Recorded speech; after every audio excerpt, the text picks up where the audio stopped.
let's dive right into this explainer.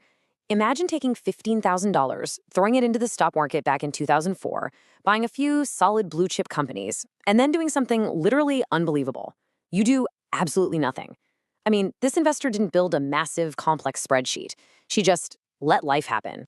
She changed jobs, moved to a new city, her kids went off to college, and that brokerage account just sat there, completely untouched, entirely unmanaged for 2 straight decades, all while the so-called experts were sweating bullets over inflation spikes, earnings reports, and yield curves.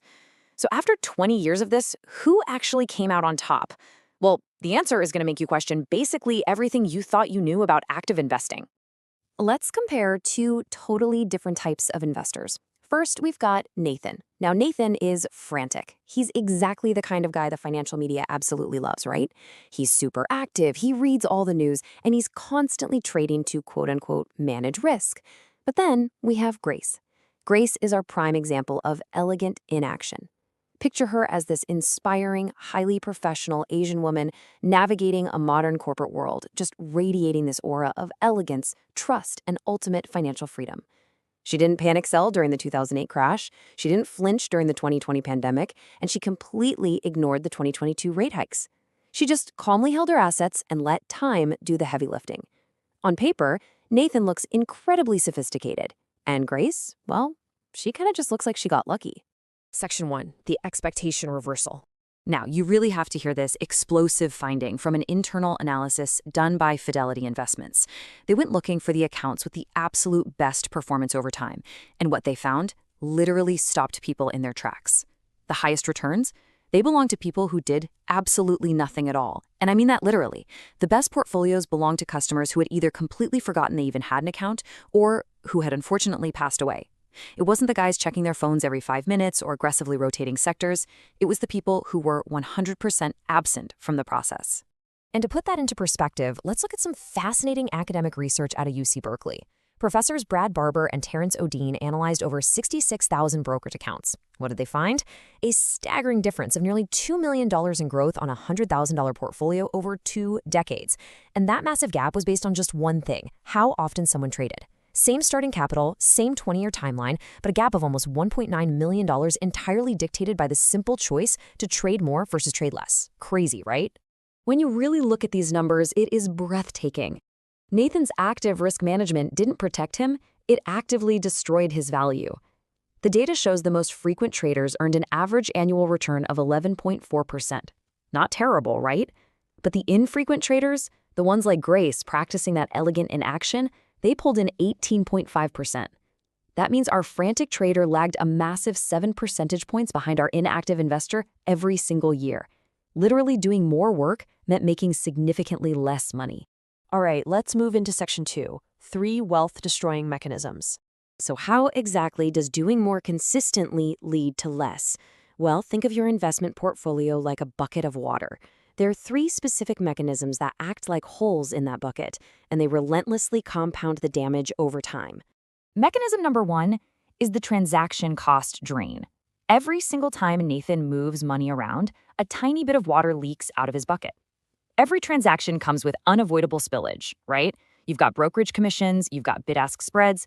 Now, individually, these look like tiny little drops, maybe 0.1% here or there. But if Nathan is making dozens of trades a year, those constant small drops compound into a huge disadvantage. Research shows these costs alone can drain active returns by 1.5% to 4% annually. And that is before Nathan even makes a single wrong guess about the market. Meanwhile, Grace, with her elegant inaction, keeps every single drop right there in her bucket.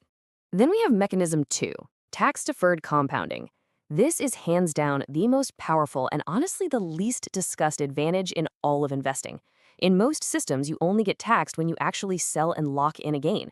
So every time Nathan sells a winning stock to take a profit, boom, he triggers a taxable event. The government takes its cut, and his remaining money now has to compound from a much lower starting base. But Grace's wealth, it grows continuously on an entirely untaxed base. By never triggering that tax event, she creates a mathematical advantage that no amount of clever active trading can ever overcome. And then there's mechanism 3, missing the market's best days. Check out this terrifying reality from a 15-year study by Putnam Investments spanning 2007 to 2022. A fully invested portfolio over that time returned a really solid 9.8% annually. But watch what happens if you try to time the market. If you actively trade and happen to miss just the 10 best days, your return plummets to 5.6%. What if you miss the 30 best days out of more than 3,750 trading days? Your prosperous return violently drops to a net loss of negative 0.4% per year. Think about that. Missing less than 1% of the total trading days turns a decade and a half of patient wealth building into a literal negative return. And here is the absolute kicker, the heartbreaking irony for active traders like Nathan. The market's absolute best days, they do not arrive on a neat schedule when everything feels safe and confident. No way. History shows us they snap back overwhelmingly in the immediate aftermath of the worst crashes. The biggest single-day gains happen exactly when active traders are the most terrified.